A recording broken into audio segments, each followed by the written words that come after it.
Territoire d'info, l'actualité en français du Grand Nord canadien. Une émission présentée par Denis Laure.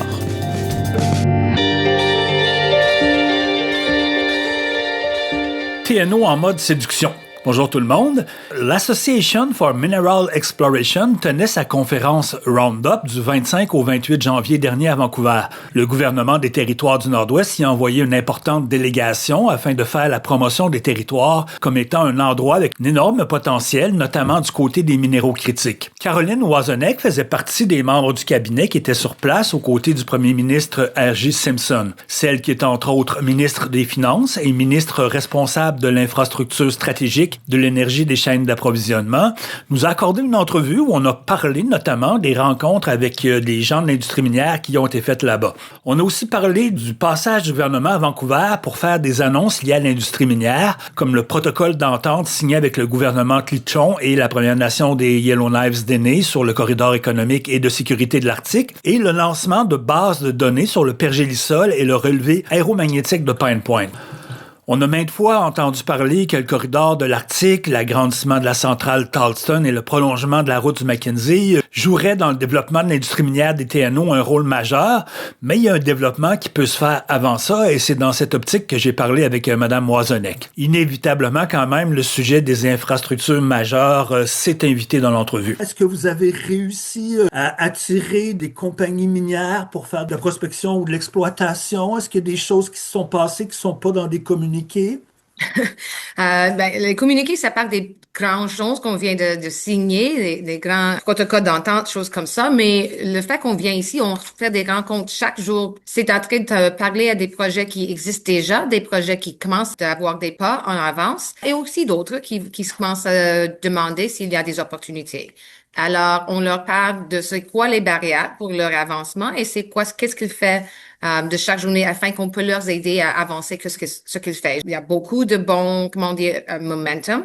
On se rencontre aussi hier avec tous les membres de Talston Steering Committee avec the Major Projects Office et puis la Banque Infrastructure de Canada. Alors, c'est non seulement les individus, compagnies, mais il y a des grandes conversations qu'on en a en toutes ces faits-là. Mais est-ce qu'il y a des projets miniers dont vous pouvez parler qui ont avancé à Vancouver? Oui, hier, on avait une rencontre de table avec plusieurs des projets d'or qui sont dans la Nord. Alors, on voit le prix d'or, c'est vraiment très haut maintenant. Il y a plusieurs projets qui ont des mineral stakes ou mineral claims. Le montant pour l'or maintenant dans les markets, alors c'est bon. Alors, on se demande qu'est-ce qu'on peut faire pour leur aider.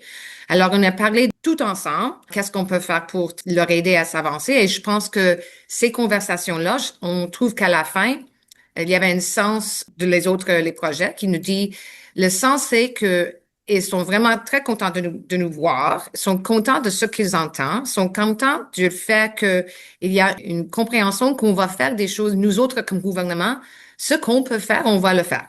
Soit que c'est en tant que les règlements, mais aussi l'avancée de notre infrastructure. Nous autres, comme gouvernement, on va pas avoir un budget pour seulement nous autres construire des grands routes, des grandes choses, mais on a encore un rôle à jouer et ce que je trouve qu'à la fin de cette rencontre, ces projets-là nous disent qu'ils ont un sens bon, qu'ils vont être plus intéressés, ils vont savoir qu'on est là pour leur aider. On n'arrête pas à demander ou à attendre que eux autres vont trouver toutes les solutions. C'est nous autres aussi. Il y a un communiqué qui est sorti, je crois, il y a 2 jours sur les relevés magnétiques de Pine Point et la base de données sur le pergélisol. C'est quoi le potentiel de ces 2 outils-là pour attirer des minières? Ça coûte très cher de faire l'exploration dans le Nord. Oui. Alors, si on peut avoir le data, l'information qu'on en a déjà, et le faire que c'est plus facile pour les compagnies d'avoir l'accès à cette information, pour les autres, là, ils commencent 2 pas à l'avance s'il y en a encore déjà cette information.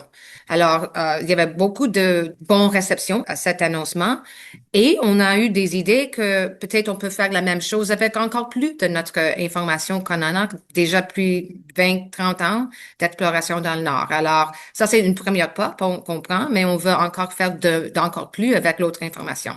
La province de l'Esclave, c'est un peu le genre de joyau inexploité parce qu'il coûte plus cher, il est loin. Est-ce que c'est possible de l'exploiter plus avant que cette futur corridor de sécurité de l'Arctique-là soit construit. Mais oui, on a déjà les 3 mines de diamants qui sont là. Ce sont des grands, ben, certains sont des grands projets, mais un grand projet, ça prend beaucoup d'infrastructures, ça prend beaucoup de construire des réseaux chaque hiver. Alors, c'est encore possible d'avoir des projets plus petits. Il y en a au moins un projet d'or, un peu plus petit, c'est seulement environ 15 à 20 personnes qui vont travailler là, mais ça avance déjà. Alors, on ne doit pas nécessairement attendre. Encore, il y a des projets de lithium plus proches à Yellowknife, n'ont pas besoin d'avoir un grand corridor. Alors, il y en a des choses qui s'avancent. Mais de plus en plus loin qu'on vient de Yellowknife et des réseaux, ça va encore prendre quelque chose de plus grand pour être certain qu'il peut transporter, soit que c'est quelque chose, lithium ou lead, zinc, tungsten, ces choses comme ça sont plus lourdes. On a besoin de réseau. Maintenant, vous avez signé un protocole d'entente. Vous avez choisi de le faire à Vancouver. Parce que ça fait un message, c'est non pas seulement pour les gens de Yellowknife et les territoires des Nord-Ouest, c'est un message qu'on veut se mettre à le gouvernement fédéral et à les gens qui sont ici comme explorateurs, comme compagnies. On veut que les autres sachent qu'on va faire des pas en avant pour s'assurer que des projets très grands comme ça ont une fondation, ont une place à commencer avec les nations autochtones, avec des valeurs, des principales, comment on se va faire pour s'organiser nous autres. Alors, on veut faire ce message ici parce que c'est un message qu'on veut donner à les compagnies qui sont ici, à le gouvernement fédéral, à des autres partenaires. Et c'est rassurant peut-être pour le domaine privé de voir qu'ils n'auront pas à se battre, qu'il y a déjà un peu le travail de fait, comme pour le pergélisol. Il y a un travail qui est fait en amont pour faciliter l'exploitation de mines éventuellement. Et oui, c'est ça. D'un côté, c'est le fait qu'on va avancer ces grands projets d'infrastructure, mais de l'autre côté, c'est aussi le message que c'est possible de travailler ensemble, d'avoir des ententes avec les nations autochtones, que eux autres sont vraiment ouverts d'avoir des projets dont les autres sont des partenaires, soit que c'est sur leur propre territoire, par exemple avec les peuples Clicho, ou soit que sur des territoires traditionnels. Ces nations autochtones sont prêtes d'être partenaires. Alors, il y a deux messages là qu'on est en train de m'envoyer. C'est quoi la prochaine étape à faire avec la Première Nation Clichon et les Yellowknife d'Aînés? Afin pour ce réseau, le Arctic Security Corridor, celui-là, Oui. il y a deux choses qu'on veut faire. En premier, on doit choisir une route finale. Il y a plusieurs routes. On fait déjà des études à propos de différentes routes. Alors, choisissez une route finale aussi vite que possible. Ça, c'est vraiment une chose parce que le minute qu'on en a trouvé notre route, on peut commencer à être prêt pour une environmental assessment. Et ça, c'est vraiment la prochaine étape.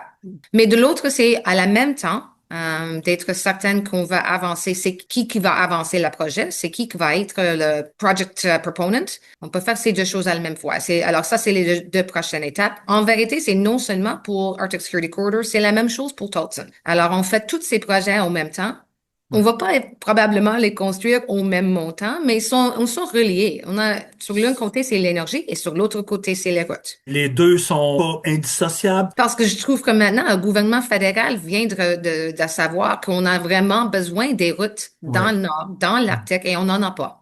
Ouais. Alors, c'est une question de stratégie, stratégique et c'est une question nationale maintenant. Est-ce que vous voulez rajouter quelque chose? Seulement d'en dire que je me demandais au commencement s'il y avait des choses à avancer. Il y en a quelques rencontres qu'on en a avec des projets qui sont seulement au commencement. Alors, je nous dit, ben, on va pas parler en public à propos de qu'est-ce qui se passe.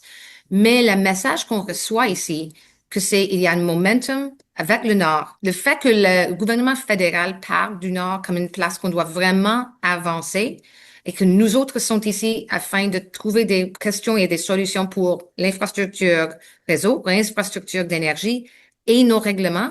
Ça, c'est les 3 barrières qu'on en avait. Si on commence à les réduire, le Nord va être une place pour la future du Canada. Est-ce que le gouvernement fédéral, ma dernière question, devrait avoir plus d'incitatifs fiscaux pour que les minières fassent de l'exploration et de l'exploitation dans le Nord? Ça fait plusieurs ans que tous les 3 territoires nous demandent d'avoir exactement ça, un mineral tax credit, par exemple. Il y en a maintenant des credits pour les minéraux critiques, mais c'est pour tout le Canada. Ça nous aide pas. On va encore voir que l'argent va aller à la place auquel c'est moins cher. Ouais. Alors, si on n'a pas des choses qui se fassent pour level the playing field, ça, c'est ce qu'on a besoin. Alors, ça fait déjà plusieurs ans. On n'est pas fini. On vient pas encore l'avoir dans cette budget fédéral, mais on va encore demander et j'espère que quand on commence à avoir peut-être un peu plus momentum, là, j'espère que le gouvernement fédéral vont peut-être finalement voir que c'est nécessaire. Merci beaucoup, Caroline. Merci d'avoir été disponible. Un bon retour à vous. Toujours merci.